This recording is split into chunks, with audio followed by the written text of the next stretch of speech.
Hey guys, I think last time I left off, we were talking about water soluble versus lipid soluble hormones. Excuse me. Um, there's a pretty big difference in how these two act, and I want to go over that with you just so you can understand basically the different mechanisms by which these two interact with the cell. Water soluble hormones, almost all of these are amino acid based. Thyroid hormone, I want you to remember this, is always the exception. It's always kind of the oddball about everything. It's an amino acid based hormone, but it works like a steroid based hormone. There may be a couple other differences I point out as we go along the way too, but just keep in mind thyroid hormone a little different in the way it acts. Most water soluble hormones are going to act on the plasma membrane, and they have to have a receptor on the outside in order for that hormone to dock to the cell and cause some kind of change to occur within. And they usually work through what we call second messenger systems. So since they can't enter a cell, they have to get somebody on the inside to do the job for them. And when we're in regular class, I always kind of point out the door at the edge of the classroom. And I'm like, what if we're all sitting in here and the doors are locked and somebody wants to have the window open in the back of the room? They can't physically come in here and open it because they are sitting outside and they're locked out. What if they could do something like knock on the door, yell through the door, and say, hey, Joe Schmo, go over there and open the window for me. And he goes up and opens the window. Well, he still exerted his action in the room. It's just he got somebody else to do it for him. And that's what we mean by a second messenger. And I'll go over that in detail with you here in a minute when I pull up a diagram for that. Lipid soluble hormones, these are kind of the opposite, and that these are steroid hormones. And again, thyroid's kind of the oddball, it works the same way. But they are able to move through the cellular membrane because they are a lipid. And that's the kind of big thing between these two that you need to remember. Water soluble hormones are repelled by lipids. Oil and water don't mix, so it's hard for it to get inside the cell, inside the nuclear membrane, and cause any changes to occur.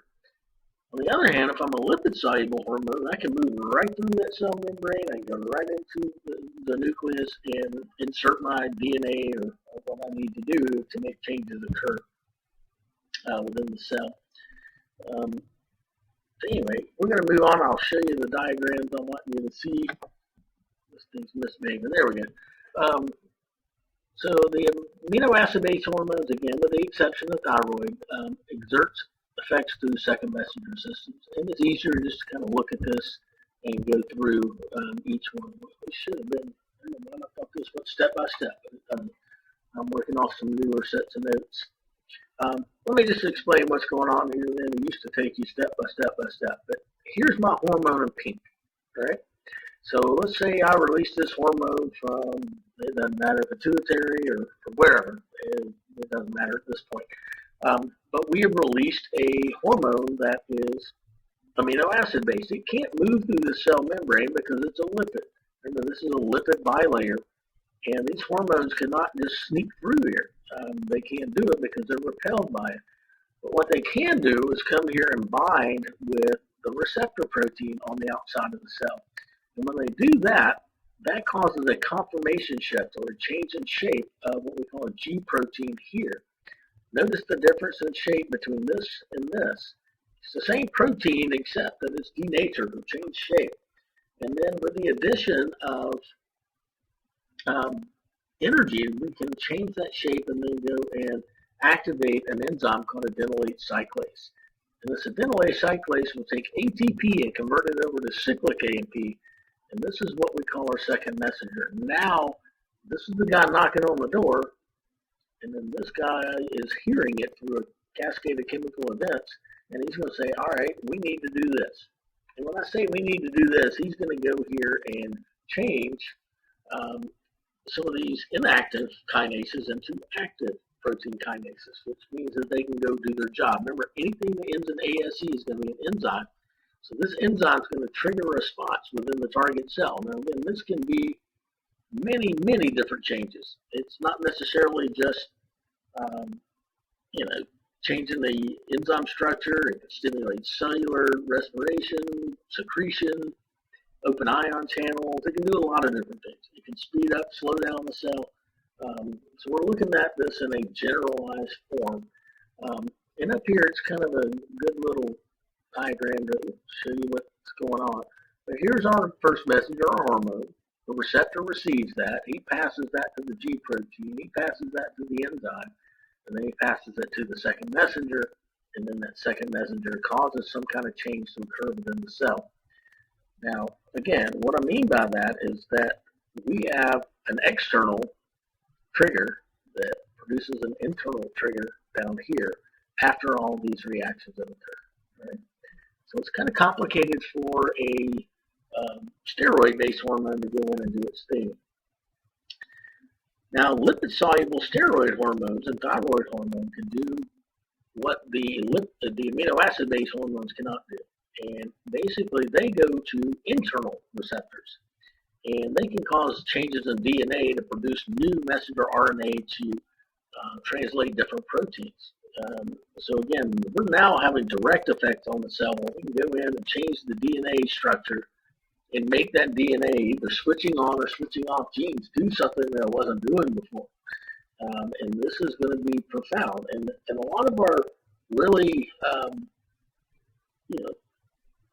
a lot of our hormones that really change a lot of things within the cell are steroid-based. We think of our sex hormones, for instance. Testosterone, progesterone, estrogen, all of those are steroid-based. And they can make your whole body change overnight. You go through puberty, you might wake up one morning and feel like you're an inch taller and your voice is 10 octaves lower. Or you may wake up one morning as a female and have breast tissue forming where you didn't have it before. So again, this is something that steroid hormones can do easier than the amino acid base. So here's our steroid hormone. He's going to come in, instead of binding on the outside of the cell, he's going to move through that lipid membrane, bind to the receptor protein, and make a receptor hormone complex. That's then going to be able to go inside of the nucleus of the cell, bind with DNA, make a messenger RNA copy. If you remember from AMP1 how transcription translation works. And then that new messenger RNA now is going to synthesize a new protein that's different from what that cell normally produced. So again, that's how those hormones work within the body there too.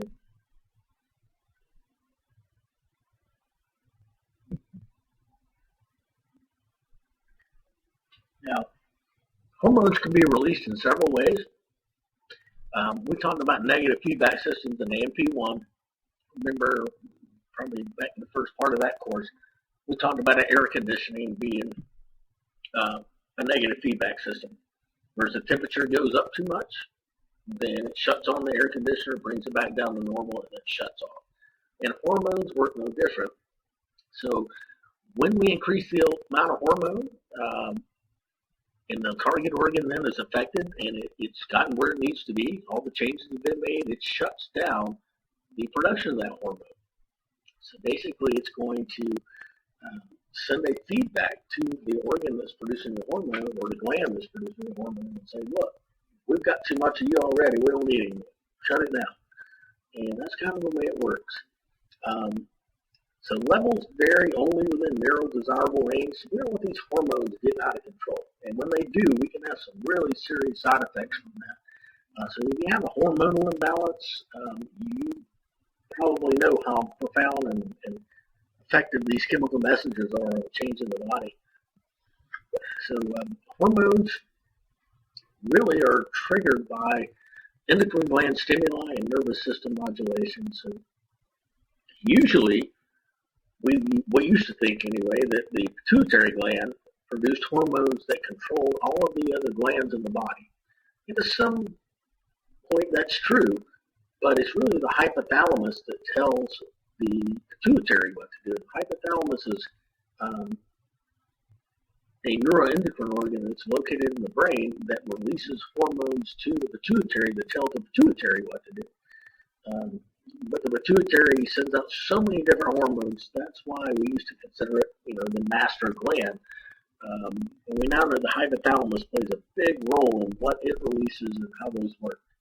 And I'm going to go over that with you in detail in a later video because that's really something to comprehend, and it takes a little while to kind of go through all of that. How does a hormone work? How does this hormone go from one organ to the next, to the next, to the next, and have all these differing effects and maybe release another hormone in the process and have effects somewhere else too.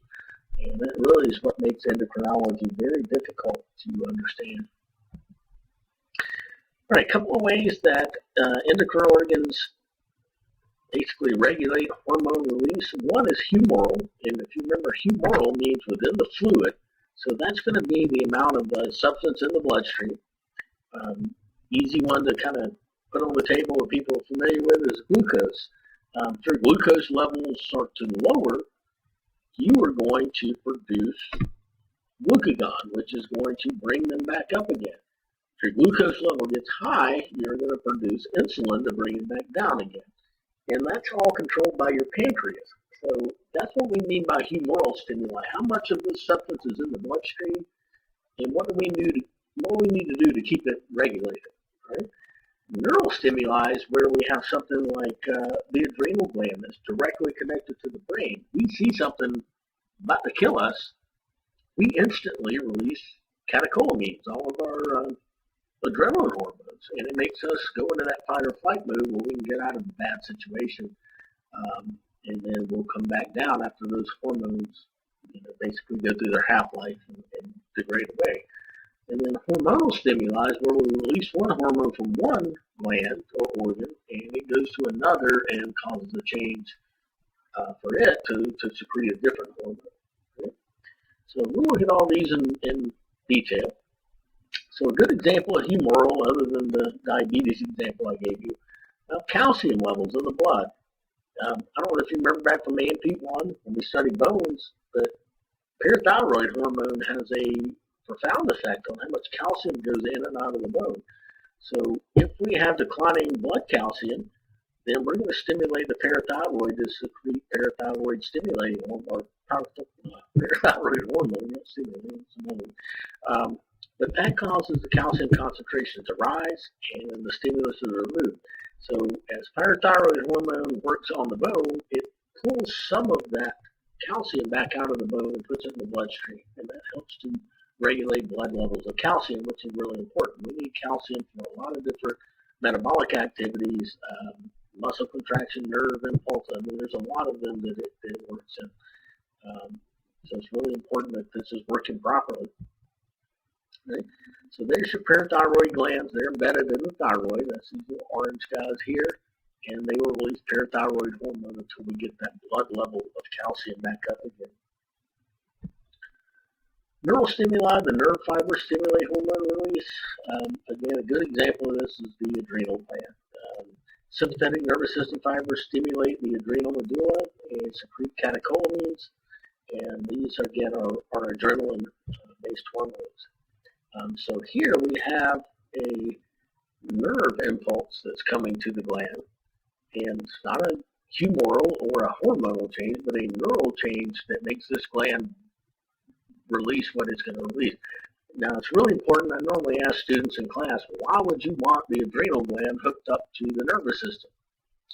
Well, I'm not with you live right now, so I can't get any answers, but the answer would be it's speed.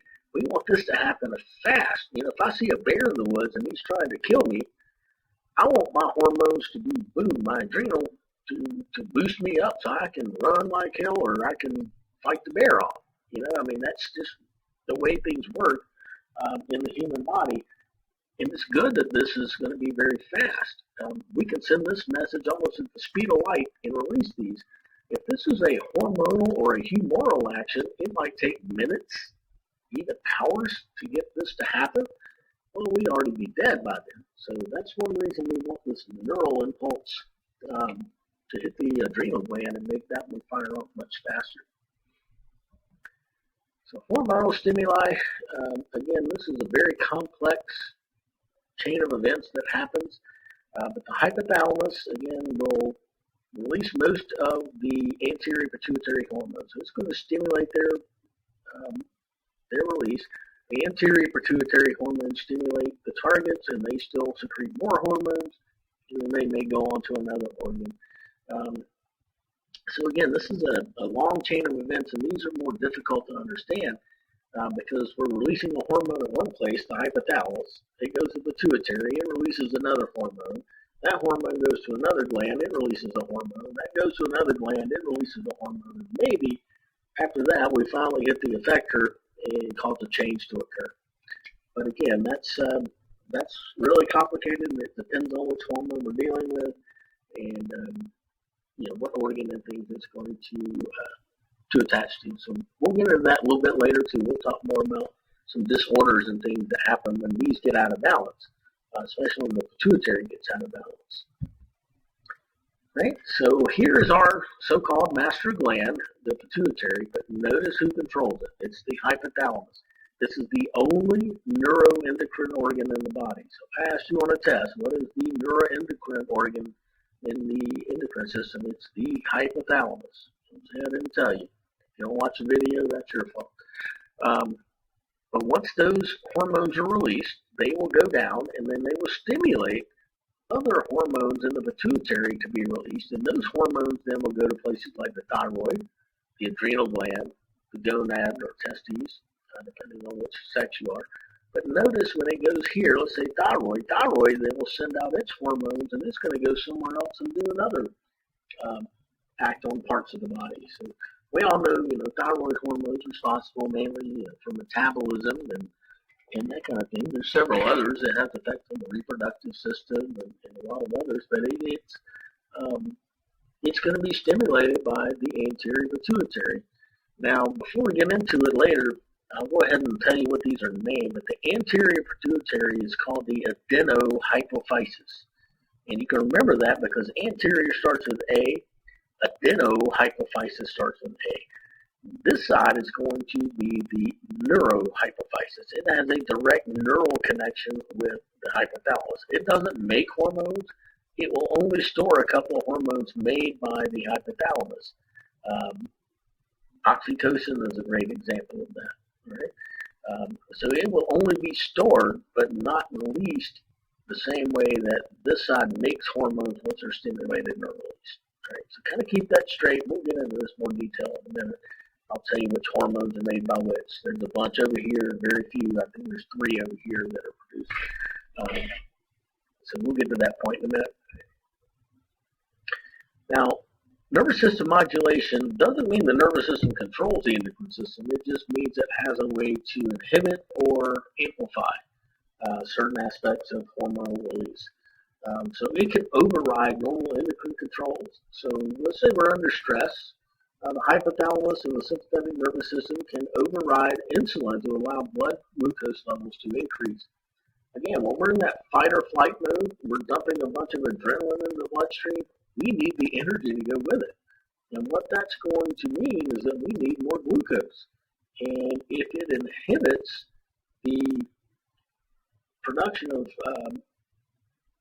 insulin that brings glucose out of the blood, that's going to allow our glucose range to go up. And that's going to give us the energy need, to get away from the bear I mentioned earlier.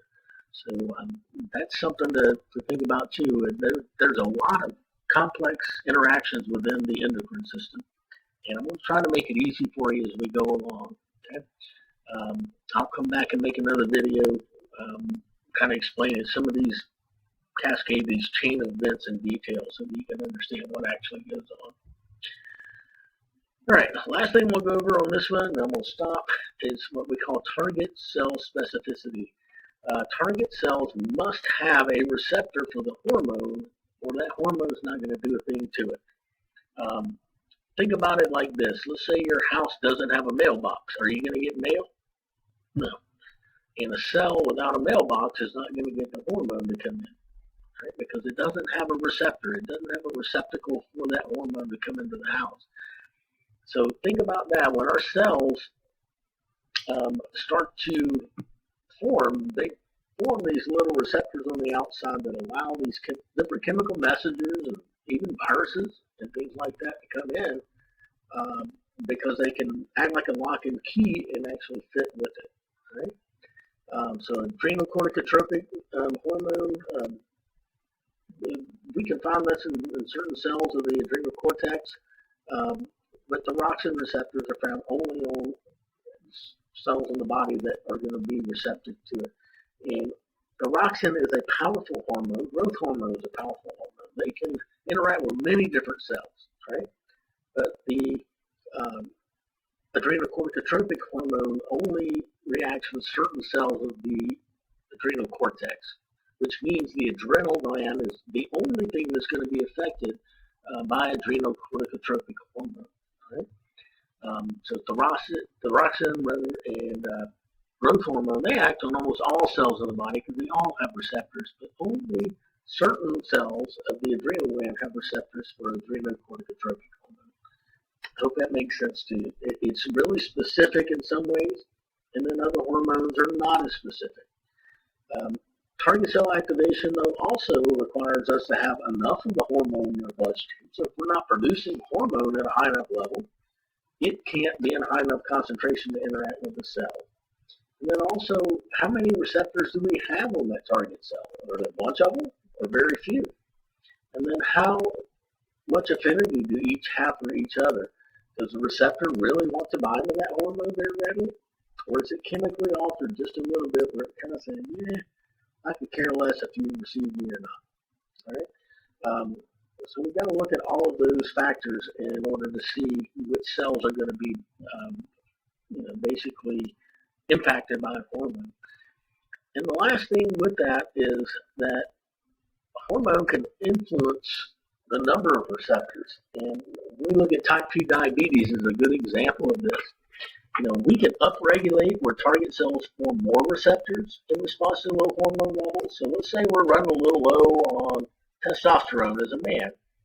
Well, maybe some of our cells that need testosterone will put out a few more receptors to kind of balance that back out, so that we receive enough of the hormone to carry out bodily functions that we need. On the other hand, we can go through what's called downregulation, where cells lose receptors in response to high hormone levels. So let's say you're obese and you eat a lot of carbohydrates and sugars and all of that stuff, and you just bombard yourself with sugar on a daily basis. I mean, it's just sugar molecule after sugar molecule. Your body's going to say, whoa, wait a minute, we got way too much of this stuff. Insulin, you're bringing way too much of this into our cells. So we're going to pull back a few of the receptors. We're not going to let you bring in as much glucose. Well, over time, those cells begin to lose more and more and more receptors, and eventually the person becomes diabetic. They can no longer get sugar into their cells, and then the blood concentration remains really high, and then that can damage organs like the kidneys and things like that. So we'll talk more about type 1, type 2, and even what we call type 3 diabetes now in a later lecture when we get to that point. All right? So I'm going to stop here, and we'll pull back next time with half-life and talk about how long hormones last in the body and